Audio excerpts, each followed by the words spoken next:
Bueno, pues si queréis, podemos dar comienzo al seminario de hoy, viernes 20 de noviembre, del Instituto de Ciencias de la Vid y del Vino. Y hoy tenemos el placer de presentar a Jordi Ballester, que trabaja en la Universidad de Borgoña, en Dijon. Es profesor del Instituto Universitario de la Vid y del Vino de esta universidad, del UVB. Además, su parte de investigación la lleva a cabo en el Centro de Ciencias del Gusto y de la Alimentación, el CEGA, y realizó sus estudios en la Universidad Politécnica de Valencia, estudios de máster, y su tesis doctoral en la Universidad de Borgoña, con una tesis que trataba sobre la caracterización de la tipicidad de los vinos Chardonnay, empleando tanto estrategias químicas de cromatografía de gas acoplada a detectores de olfatometría y masas y al análisis sensorial. A continuación, realizó una estancia postdoctoral en Canadá, en el Instituto de Viticultura y Enología de Ontario, donde estudió el aroma de los vinos de hielo. Desde el 2006 trabaja como profesor titular en Ciencias Sensoriales y Cata de Vinos en el Máster de Enología del Instituto Universitario de la Vid y del Vino, el UVB. Su investigación en la actualidad se centra en los aspectos cognitivos de la descripción y categorización de vinos. Participa en proyectos internacionales, como por ejemplo en el estudio de la mineralidad con colegas de Nueva Zelanda.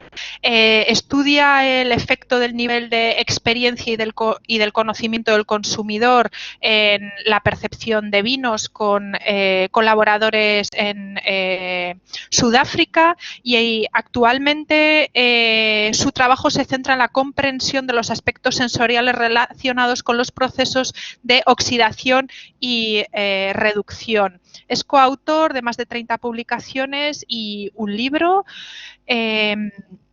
y hoy nos va a presentar un trabajo que titula Identidad sensorial de las denominaciones de origen en Francia, un reto para la sensometría. Así que, Jordi, te doy la palabra y quiero agradecer tu participación, así como la de los asistentes. Te doy la palabra. Gracias. Gracias, María Pilar. ¿Se me escucha bien y se me ve bien? ¿Se ve bien la diapositiva? Sí, sí, Vale. Bien. sí. Pues nada, muchas gracias por la invitación. Hubiera preferido, evidentemente, estar presente allí. Yo imagino que es el caso de todo el mundo. Un par de bodeguitas que me hubiera gustado visitar, pero bueno, otra vez será.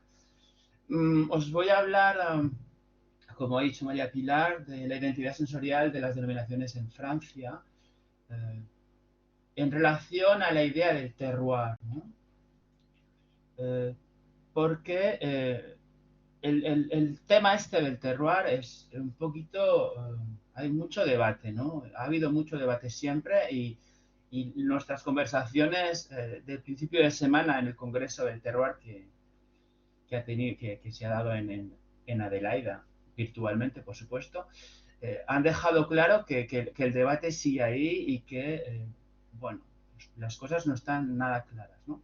Entonces, con el paso de los años me he encontrado con varias actitudes, ¿no?, hacia este vino de terroir. Como veis aquí, ¿no?, tres tipologías de persona que yo he llamado el místico, que encuentro muchos místicos en Francia y en Italia, gente que lo viven a 200%. El simpatizante, alguien un poquito más, que toma un poquito más de distancia, no se lo toma tan en serio. Y el escéptico. El escéptico, he encontrado muchos escépticos fuera de Francia. Muchos. Y muchísimos en países anglosajones. Entonces, claro, yo quiero entender un poquito mejor todo esto, porque como sensorialista, este tipo de conceptos muy mal definidos me interesan bastante, ¿no? Porque hay una dimensión cognitiva, psicológica, que se puede relacionar con dimensiones químicas y de procesos y es bastante interesante, ¿no? ese tipo de temáticas. Quiero empezar con presentar un poquito cuál es la posición del INAO, es el Instituto Nacional de las Denominaciones de Origen Francesas, que tienen una comunicación muy clara en ese sentido, ¿no? En el sentido de las DO y el terroir. Lo primero que dicen es que las DO francesas están basadas en la idea del terroir. ¿Vale? Eso es su comunicación. Y el terroir lo definen como un sitio geográfico en el que una comunidad humana, voy a poner el láser, una comunidad humana interviene con un material vegetal en el que, va a intervenir la geología del suelo y el clima, por supuesto, y el producto. Uy, esto se está poniendo en automático. Voy a sacar, perdón, voy a quitar esto porque no me acaba de convencer. El producto resultante de ese terroir se supone que tiene una identidad sensorial, una personalidad sensorial que es única, que es propia a ese terroir y por extensión a esa denominación de origen. ¿Vale? Ese es el mensaje claro del INAO. Además, existe la convicción de, pues como cada terroir tiene su identidad sensorial, esa tipicidad sensorial se puede evaluar gracias a un panel de expertos catadores. Y eso es una idea que circula desde el principio, prácticamente, de la creación de las denominaciones de origen. Perdón, no sé por qué se mete en automático. Y en el INAO existen catas de control de tipicidad para otorgar a una muestra el derecho a estar en una denominación de origen. Entonces, vamos a intentar ver pues, esto del terroir. Yo personalmente creo que tiene bastante sentido la idea de terroir. Yo entiendo por qué dos zonas, imaginemos dos DOs imaginarias, una en altitud y otra pues, en la playa o al borde del mar o al borde de un gran lago o lo que sea, ¿no? O sea, una a 0 metros y la otra a 500 metros, 700 metros. Yo entiendo perfectamente como científico con una cierta base en agronomía que puede haber diferencias entre esas dos DOs imaginarias porque está la altitud, el suelo, la exposición, las temperaturas, precipitaciones, lo que va a provocar un estatus hídrico diferente en la planta, un metabolismo del planta diferente, una madurez evidentemente diferente, lo que razonablemente puede explicar una composición química del mosto diferente y una composición química del vino diferente. Para mí eso tiene mucho sentido, ¿no? Entonces, potencialmente un impacto sensorial que se puede comprender, vamos, ¿eh? Hay muchos trabajos sobre el impacto del terroir con las piracinas, la rotundona, la acidez, los taninos, la fruta fresca, la fruta madura, etc., ¿no? Eso son cosas que yo puedo asumir perfectamente como científico. Lo que es un poquito más complicado de asumir es el hecho de que se definan denominaciones de origen que están codo con codo prácticamente, que tienen más o menos el mismo clima, más o menos el mismo suelo y más o menos las mismas variedades y más o menos las mismas maneras de hacer vino y de cultivar la viña, ¿no? Eso es un poquito más difícil de justificar. Entonces ahí es donde entro yo. O sea, esto me parece comprensible, esto me parece que hay que comprobarlo, que hay que verificarlo. Y prácticamente ese es el tema de la presentación de hoy, ¿no? Cómo se puede verificar, cómo se puede comprobar. Bueno, como Francia, como España, como Italia, Francia tiene regiones vitícolas, ¿no? Algunas las reconocéis, aquí está Burdeos, aquí está Champaña, aquí está Borgoña, Alsacia, hay un montón, ¿no? Grandes regiones vitícolas y, por supuesto, tienen su apelación, su denominación regional, pero no se contentan con esto.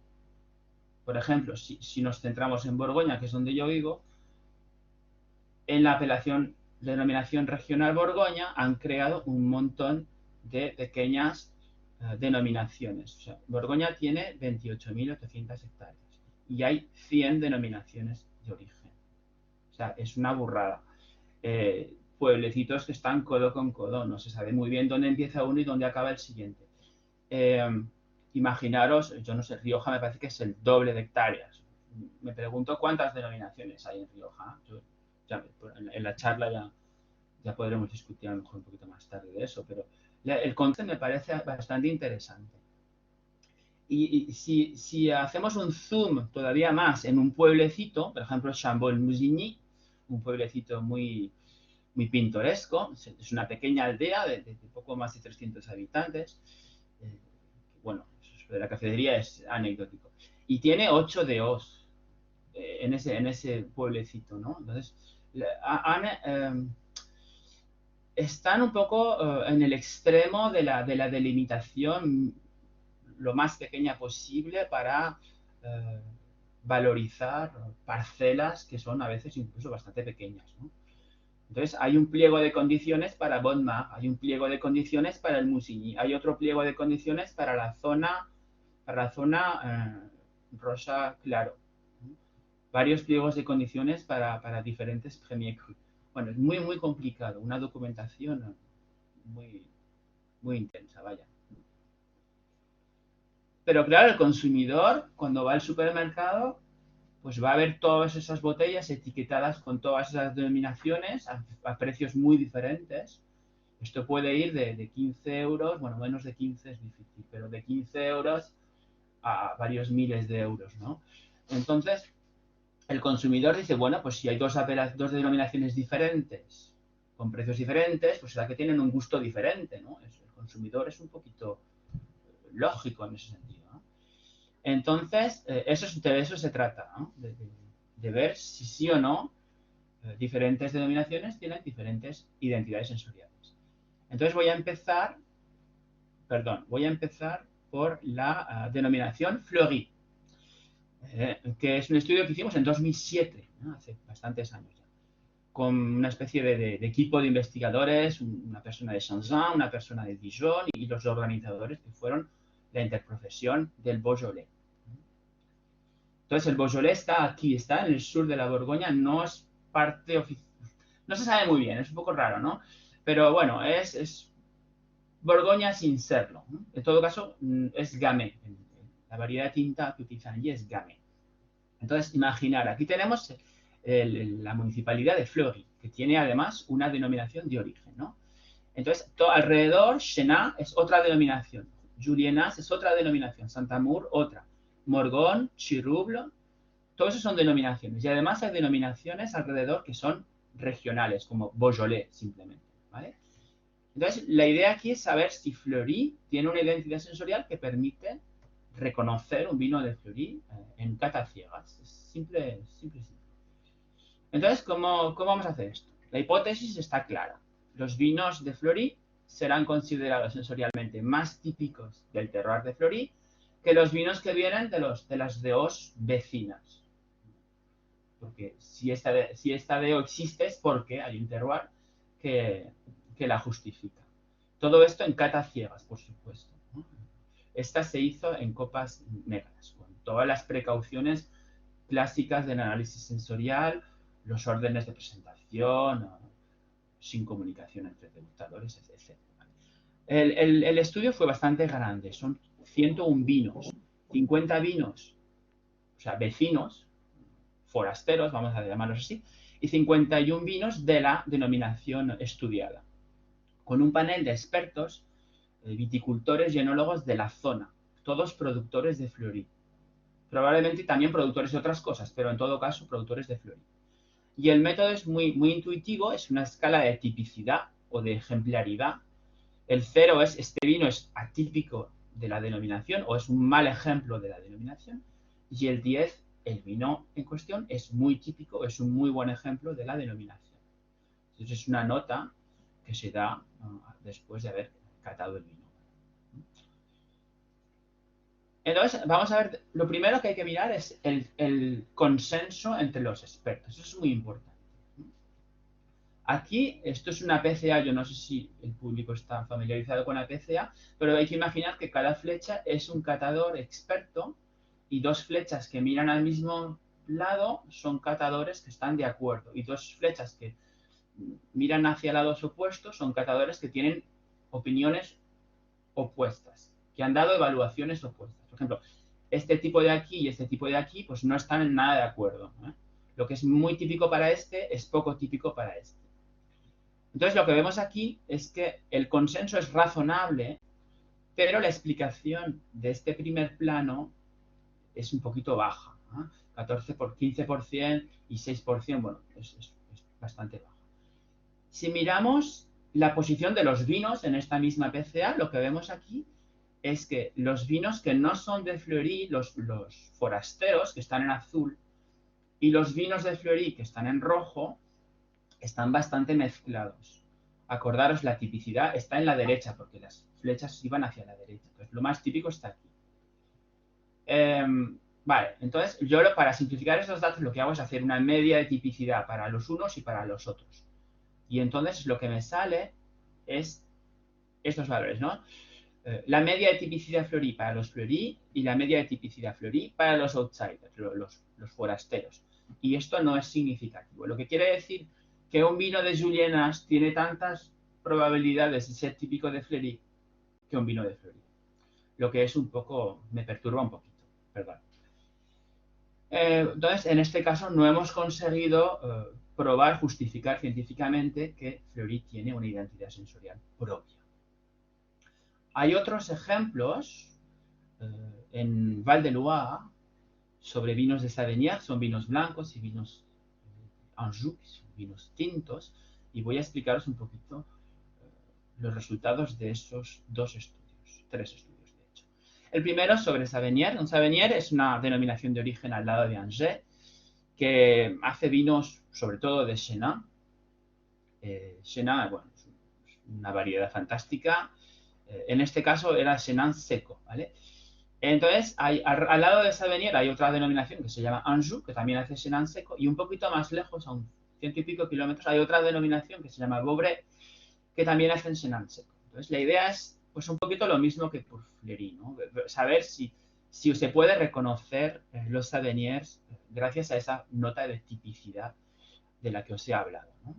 Aquí pues 20 productores y el estudio mucho más pequeño, como podéis ver, es un estudio solamente con 12 muestras. Bueno, se puede cuestionar en qué medida 12 muestras pueden resumir esa zona.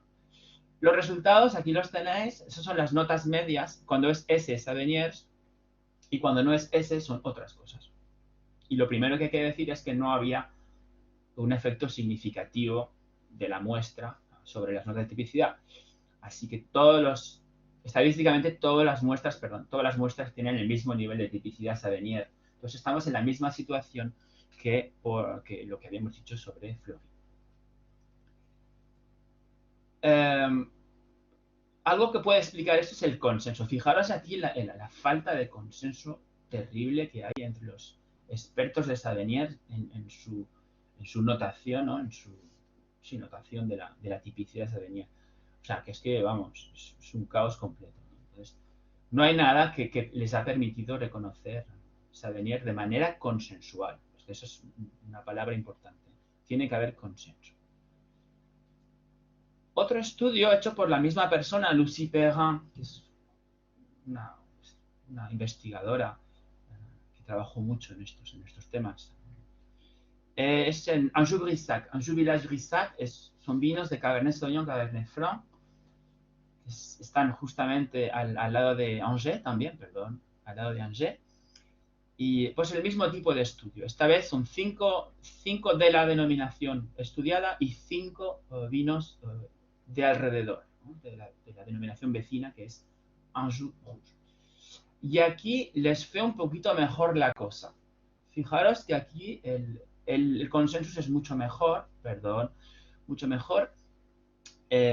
Algunos desacuerdos, por supuesto, pero el consenso es mucho mejor, la explicación es mucho mejor y las notas están mucho más repartidas. Parece ser que en los valores altos de tipicidad sí que hay básicamente vinos de Anjou-Brissac, pero hay dos que se colaron. Veis aquí que hay dos Anjou Rouge que se han colado. O sea, este Anjou Rouge es tan típico como este Anjou-Brissac, ¿no? De Anjou-Brissac. Entonces, bueno, Yo para simplificar he hecho las medias y aquí sí que me sale significativo. O sea, las medias de tipicidad Brissac de los Brissac son más altas que las medias de tipicidad Brissac de los que no son Brissac. Entonces ahí ya tiene más sentido. Entonces yo puedo considerar esto como un relativo éxito en la exploración científica de la tipicidad de Brissac. Entonces, yo creo que esto les dio alas a los tipos y hay un segundo estudio que se inició unos años más tarde, con más muestras, aquí ya tenéis más muestras, y un poquito más sofisticado, ¿no? Siempre está esta evaluación de la tipicidad sensorial y también hay una evaluación JAR. JAR es Just About Right.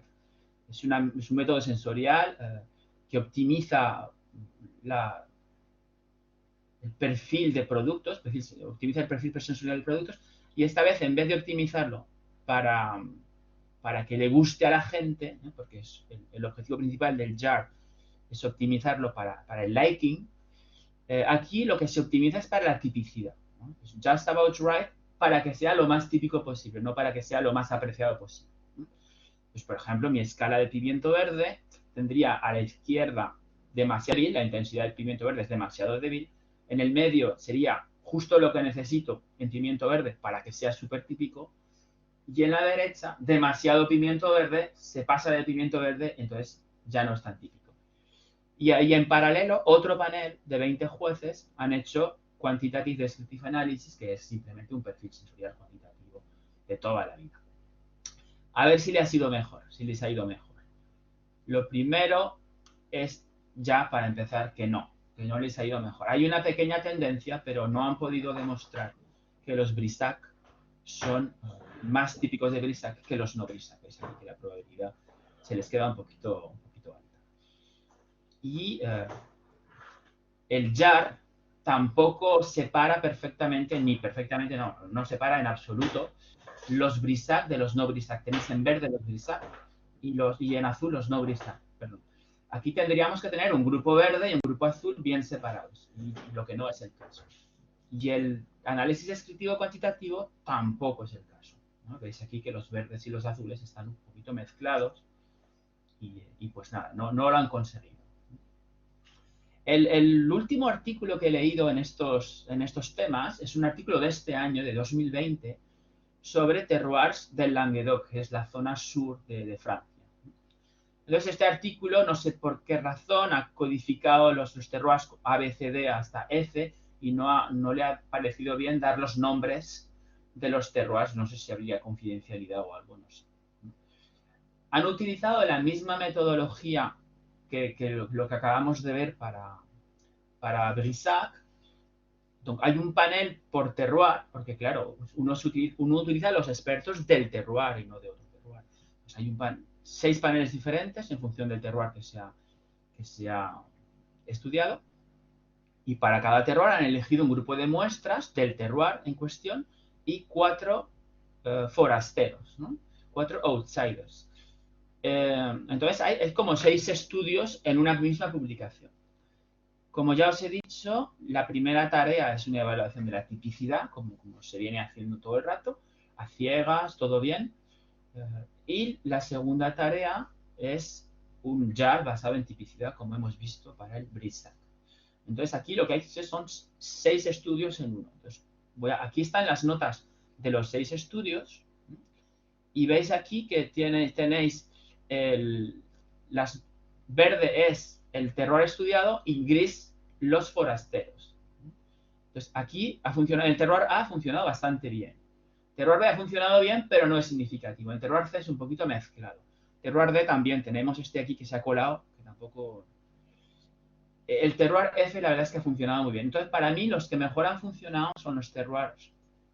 Voy a poneros aquí las medias. Los terroirs A y el F. ¿Veis aquí significativo con una buena distancia y aquí también significativo con una diferencia bastante buena. Entonces, los autores han considerado que F era un caso interesante y han ido más allá con este estudio JAR, Just About Right, para que sea típico, y les ha dado un plot muy interesante. ¿Veis aquí la nota de tipicidad va para allá, ¿no? Y, por ejemplo, este de aquí es un forastero, el forastero número 2, pues no está bastante maduro, no tiene bastante alcohol, no tiene bastante especias, no tiene bastante taninos. Es una representación bastante interesante. Estos de aquí, pues son demasiado ácidos, no tienen bastante sotobosque, o no sé cómo se traduce esto, no son bastante frescos. Este de aquí, se les ha pasado de tanino, se les ha pasado de alcohol, ¿no? O sea que aquí hay un óptimo con los atributos, perdón, que explican por qué esos vinos, que son todos del terroir F, ¿veis? F, F, F, F, por qué son los más típicos. Entonces es una complementariedad muy interesante a las notas de tipicidad. Entonces me parece que es bastante bonito lo que han hecho con este terroir, que me parece, que creo que he adivinado que ese es el terroir de Pic Saint-Loup. No lo juraría, pero hay muchas posibilidades que sea Pic Saint-Loup. Vale, entonces hay otro caso que me parece muy gracioso, el caso del Ducado de Ucés, que me parece como el colmo, ¿no? Eh, es una denominación pequeña, perdón, que la han obtenido en 2013 y en 2009, creo que es en 2008, cuando eran solo candidatos a la denominación, hicieron un estudio pues idéntico a todo lo que os estoy presentando, ¿no? Ya lo conocéis de memoria. Un panel bastante bueno, 33 jueces, un muestreo muy bueno, 30 vinos del Ducado y 30 vinos de las denominaciones vecinas. Eso es un sample set que es muy bueno y la misma metodología de siempre, tipicidad a ciegas, ¿no? Mal ejemplo a buen ejemplo, poco típico a muy típico. A ver, ¿qué ha dado este estudio? Bueno, si miramos el consenso, pues genial, ¿no? Genial. O sea, tenemos un buen consenso, aunque poca explicación. 20% de explicación no se pasa. 23% es poquito. Pero bueno, en esos 23 el consenso es bastante bueno. El problema viene después. Ya imagináis, ¿no? El consenso va para allá, quiere decir que los vinos típicos se van a encontrar en la derecha. Vamos a ver, esto es lo que ha dado la posición de los vinos. Mirar que los vinos del Ducado de Ucés están en rojo y los vinos de los vecinos están en azul. Y la tipicidad está en la derecha. Yo creo que es bastante fácil de ver que los vinos vecinos han sido juzgados más típicos del Ducado de Ucés que los propios vinos del Ducado de Ucés. Vamos, esto me parece a mí el pompón, vaya. Y cuando haces las medias, y efectivamente el test de Student muestra que es significativamente más típico un vino que no es de la denominación que los vinos que son de la denominación. O sea que lo que me parece un poco chocante aquí es que estos tipos, unos años más tarde, consiguieron la denominación, a pesar de que tenían pruebas claras que sus vinos no tenían ninguna identidad sensorial. Entonces eso a mí me interroga bastante. Voy a acabar la última parte de mi presentación con un caso que me parece muy gracioso también, que yo presenté ya en Tokai, en el Congreso del Terroir hace algunos años, pero que me parece que viene al caso aquí. Es el contraste entre Chambol y Gevrey. Chambol es el pueblecito del que os he hablado antes, y Gevrey es un pueblecito que está a un par de kilómetros, 5 kilómetros. Pues estamos en la Côte de Nuit, en Borgoña, de campanario a campanario, 5 kilómetros. Entonces, ¿por qué he elegido estas dos denominaciones? Pues porque tienen una reputación, cada una tiene su reputación, y son reputaciones muy, ¿cómo decir?, muy consensuales. Gevrey se supone que tiene un carácter sensorial muy masculino. Yo no sé muy bien lo que eso quiere decir, masculino. Parece un poco medieval, ¿no? Pero bueno.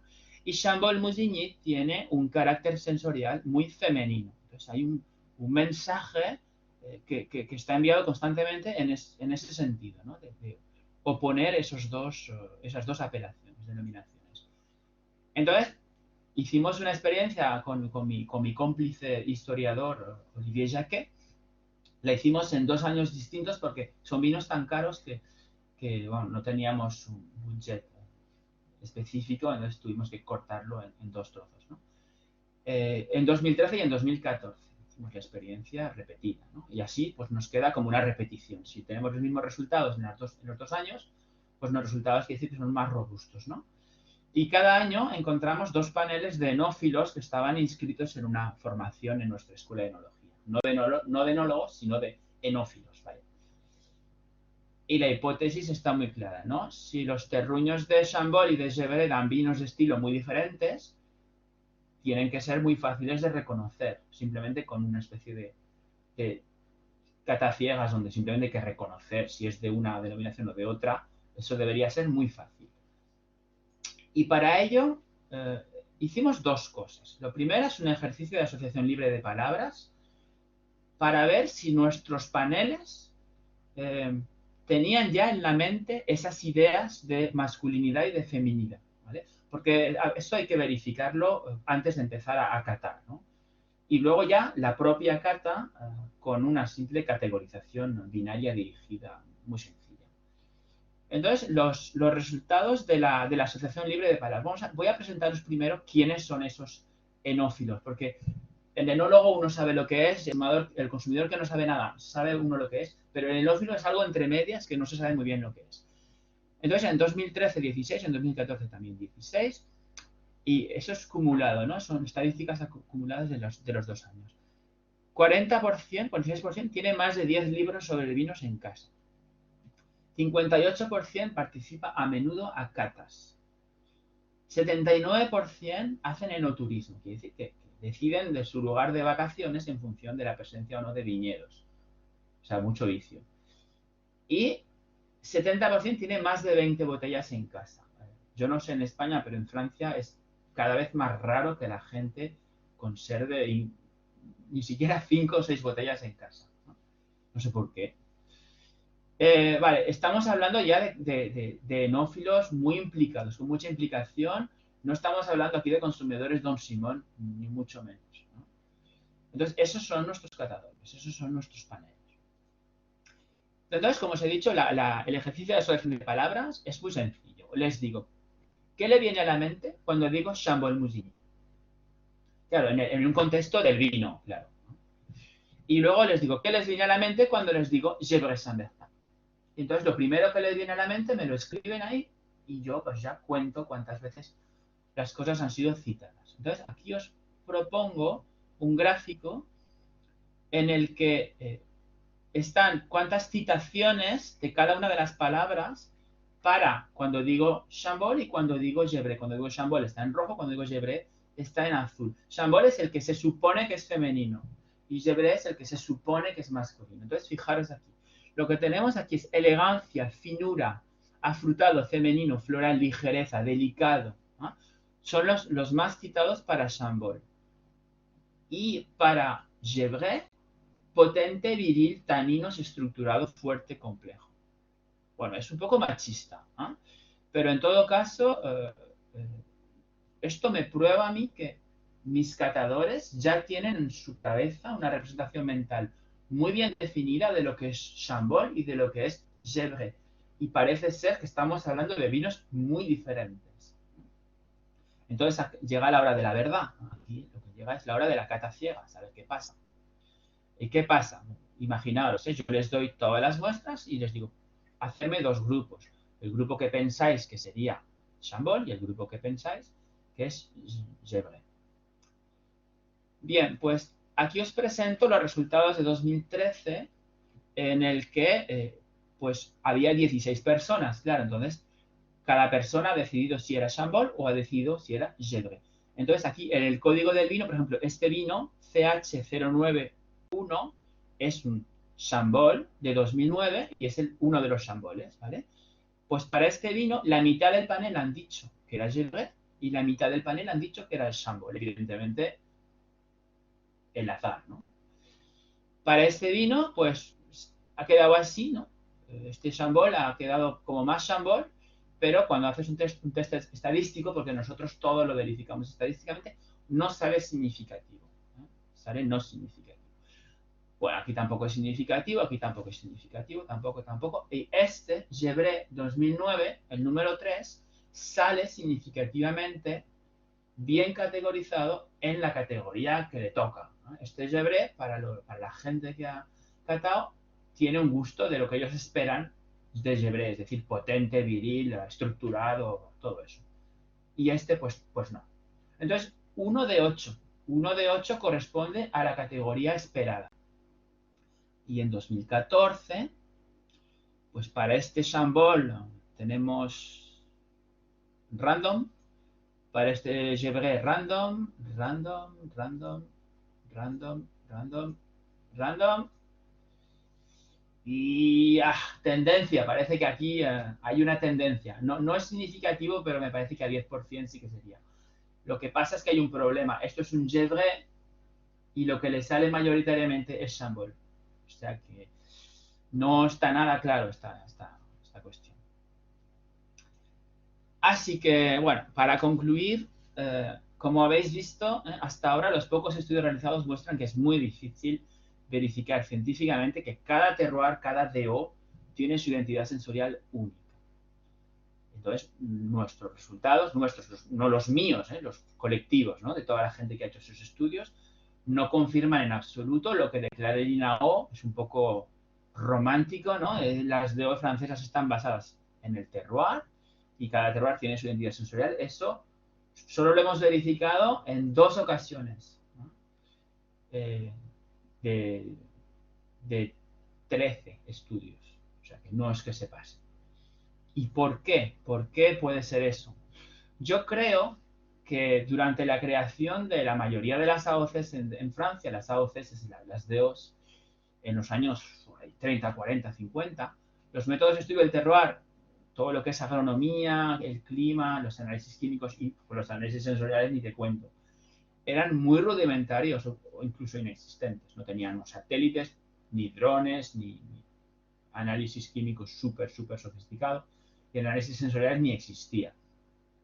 Entonces, claro, eso quiere decir que las definiciones que se hicieron en aquella época pues eran más basadas en política, economía, influencias, y si mi vecina la tiene, yo también la quiero, ¿no?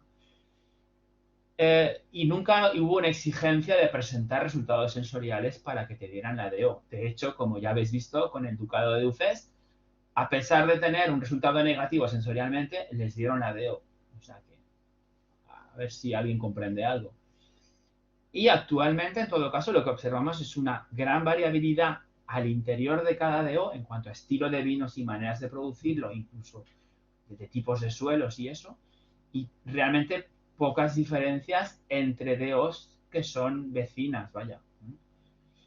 Y encontramos bastante a menudo falta de consenso entre los catadores expertos. Y ya hasta aquí puedo leer.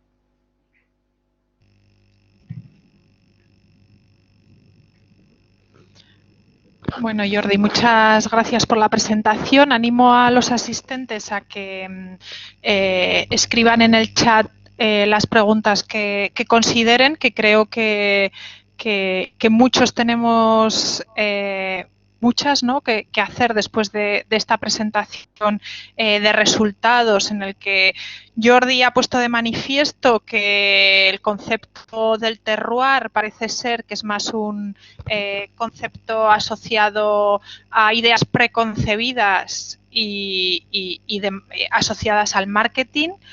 Mi pregunta también, Jordi, va en este sentido. Bueno, la primera es, ¿crees que el terroir debería estar solo asociado a las diferencias sensoriales existentes entre denominaciones, o por el contrario, crees que el concepto de terroir, que al final es lo que compra el consumidor, estaría asociado a otras variables?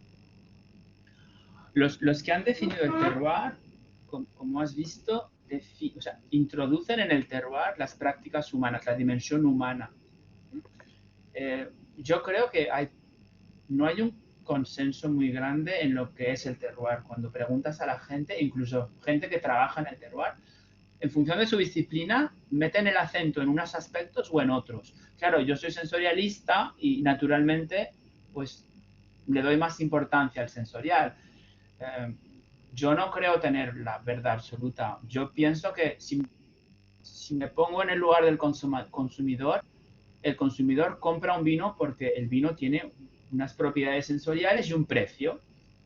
Entonces, si le propones dos o tres cosas con etiquetas diferentes, normalmente tenemos una cierta responsabilidad en proponerles estilos de vino un poco diferentes. Y si todo es igual, pues en algún momento estamos contando una historia que no tiene fundamento. Entonces, en mi opinión, la dimensión sensorial debería tener más peso en la definición de un terroir.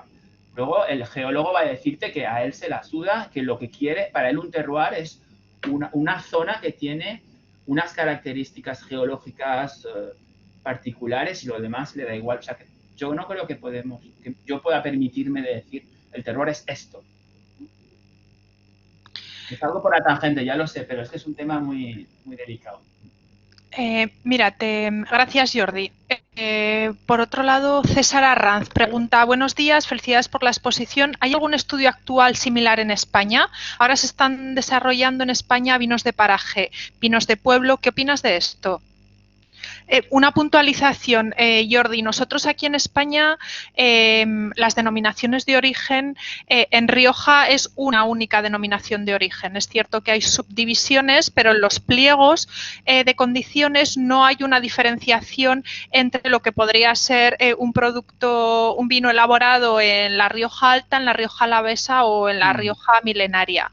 Entonces, no responde a algo que solapa tanto como podría ser en Francia.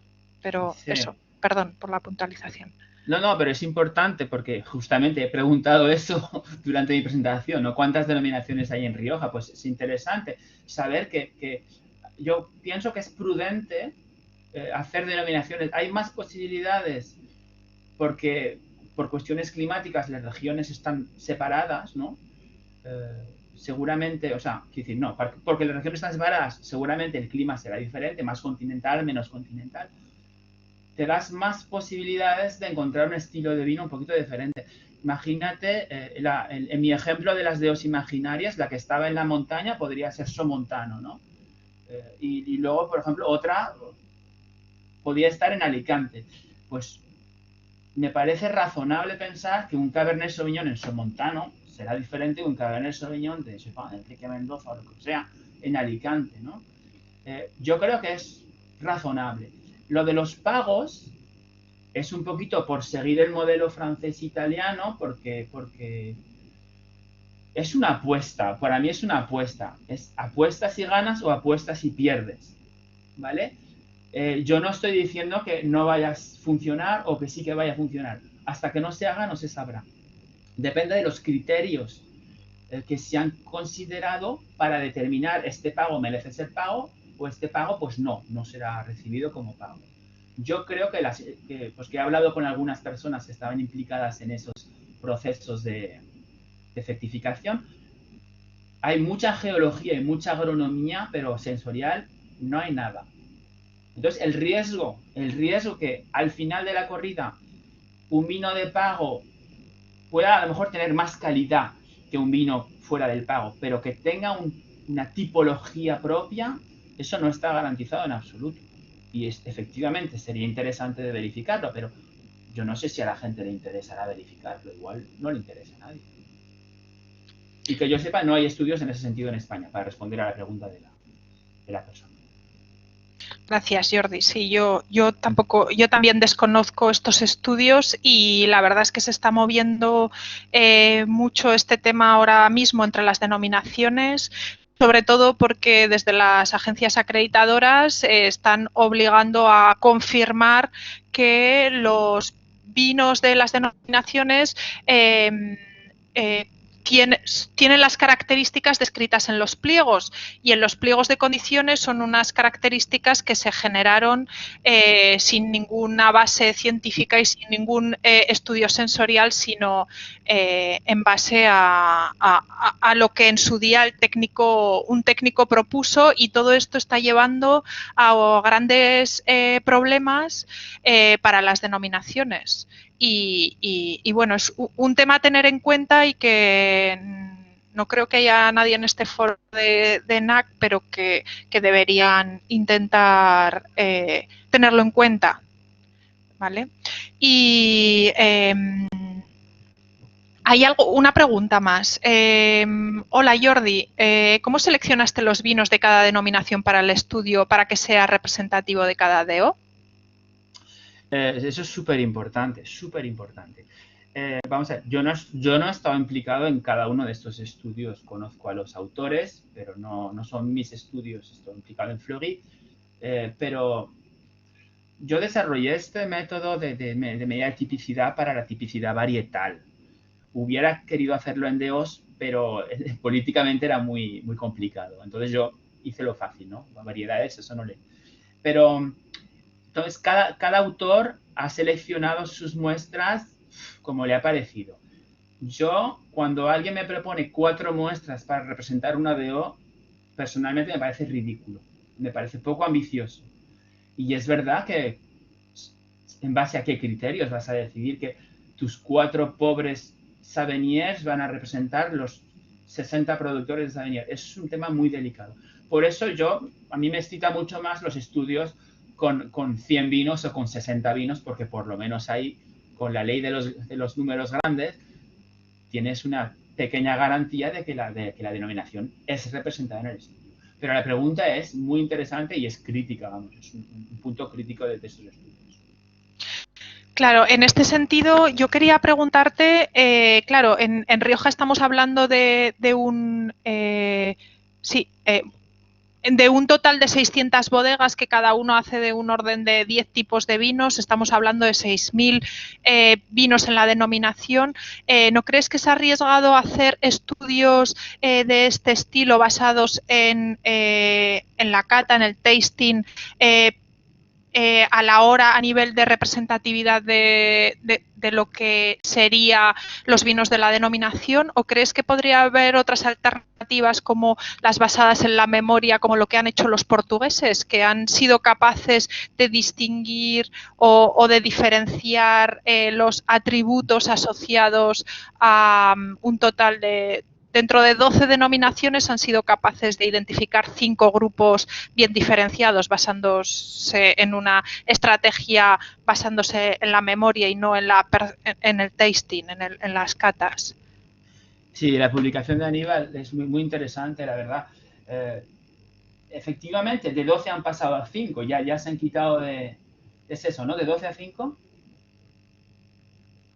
Eso es. Pues han quitado ya 6 denominaciones que no tenían representación propia. No deja de ser mental lo que ha hecho Aníbal. Siempre es interesante de contrastar lo que está en la cabeza de la gente con la realidad de la producción. O sea, que en un momento dado vamos a tener que ver si lo que se produce corresponde. O sea, yo creo que son 2 cosas que son complementarias. Vale, otra pregunta por parte de Mar.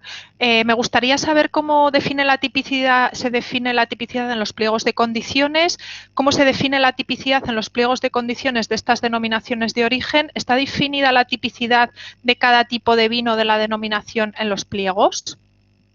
Es muy simplista lo que se escribe, es una frase muy genérica y hay mucho copiar y pegar en los distintos, porque yo conozco a la persona que las ha redactado. Y entonces me lo ha dicho, me ha dicho que es como la frase de una puede convenir a 10 otras denominaciones. No hay ninguna discriminabilidad en lo que se dice en los pliegos de condiciones. Es un poquito patético en ese sentido. Otra pregunta, Maribel González. Felicitación por la presentación. Cuando un panel de expertos perteneciente a una misma denominación no tiene un buen consenso en la evaluación de las muestras de vino, ¿qué sería recomendable hacer? Vamos a ver, es ya más gestión de denominación, es muy político esto. Yo lo que haría si una denominación me dijese, pues no, mira, nos hemos dado cuenta que no tenemos ninguna identidad, pues es ver cuáles son los itinerarios que se practican y decidir como grupo humano, decir dónde queremos ir. Incluso se puede hacer una primera etapa, un perfil mental como Coutinho, para empezar, para fijar dónde vamos y luego utilizar el factor humano. O sea, porque si el terroir no lo vamos la climatología no la vamos a cambiar así como así, ni el suelo tampoco. Entonces hay que incidir en el factor humano para armonizar un poquito la manera de hacer las cosas para a lo mejor en 10 añadas conseguir algo que ya empieza a caracterizar.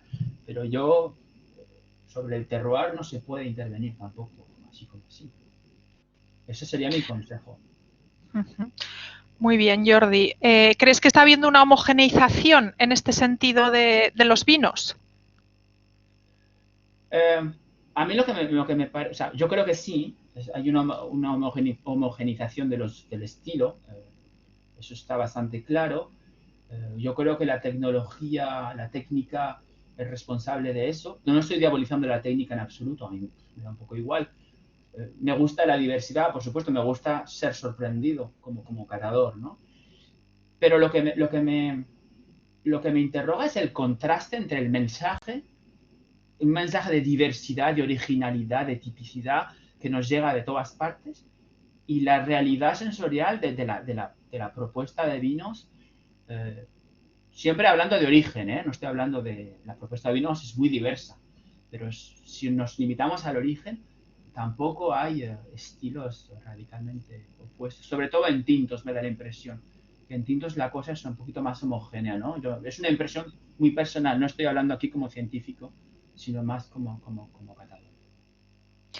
Muy bien, muchas gracias, Jordi. Yo, si no, ninguno de los asistentes tiene ninguna cuestión más al respecto. Está claro que has puesto de manifiesto el debate que hay en torno al terroir que se defiende en el mundo del vino más del viejo mundo, digamos, frente al de las variedades que defienden más el nuevo mundo, ¿no?